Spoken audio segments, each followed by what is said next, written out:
Esther 9. Now, in the 12th month, that is the month Adar, on the 13th day of the same, when the king's commandment and his decree drew near to be put in execution, in the day that the enemies of the Jews hoped to have power over them, though it was turned to the contrary, that the Jews had rule over them that hated them, the Jews gathered themselves together in their cities throughout all the provinces of King Ahasuerus, to lay hand on such as sought their hurt.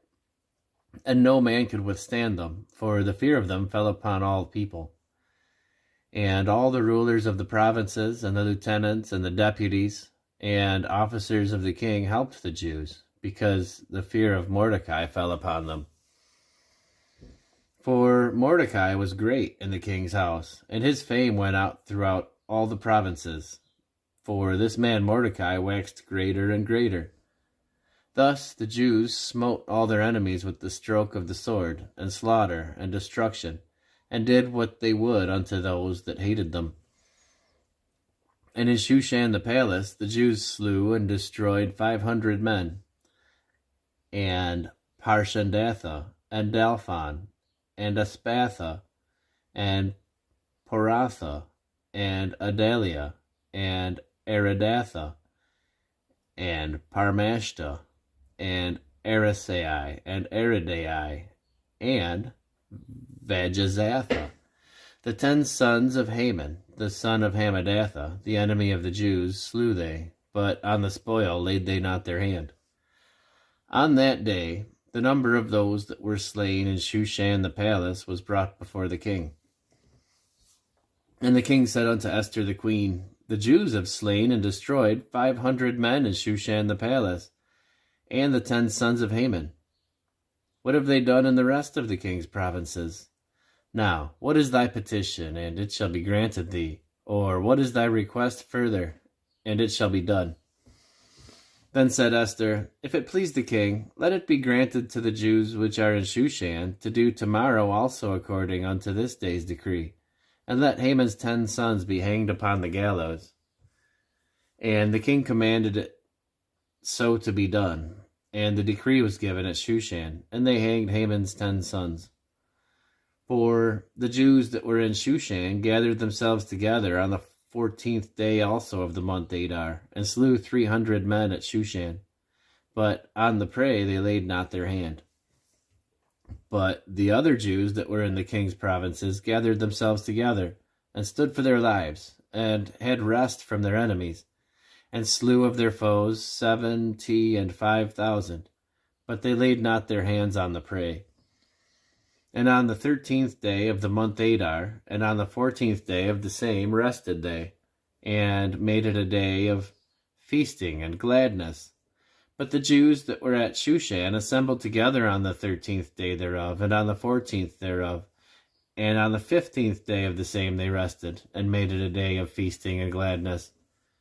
Therefore the Jews of the villages that dwelt in the unwalled towns made the 14th day of the month Adar a day of gladness and feasting, and a good day, and of sending portions one to another.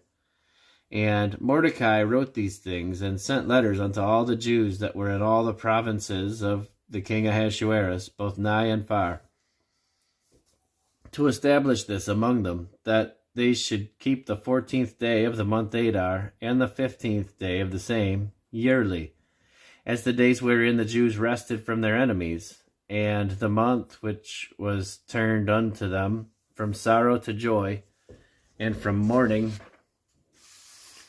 into a good day, that they should make them days of feasting and joy, and of sending portions one to another, and gifts to the poor.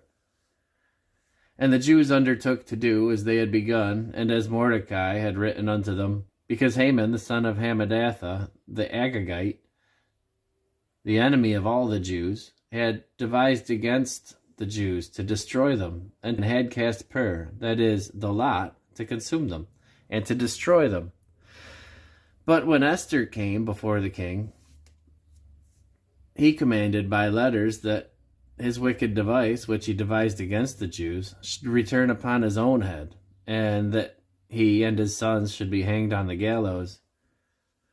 Wherefore they called these days Purim, after the name of Pur. Therefore all the words of this letter, and of that which they had seen concerning this matter, and which had come unto them, the Jews ordained, and took upon them, and upon their seed, and upon all such as joined themselves unto them, so as it should not fail that they would keep these 2 days according to their writing, and according to their appointed time every year.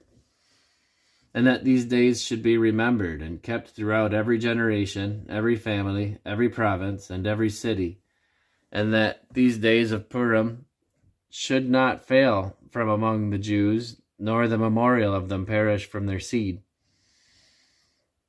Then Esther the queen, the daughter of Abihail and Mordecai the Jew, wrote with all authority to confirm this second letter of Purim.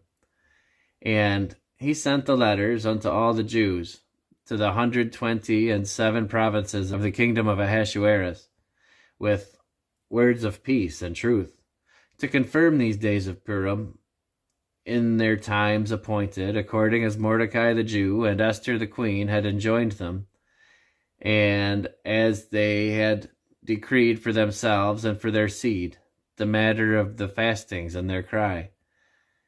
And the decree of Esther confirmed these matters of Purim, and it was written in the book.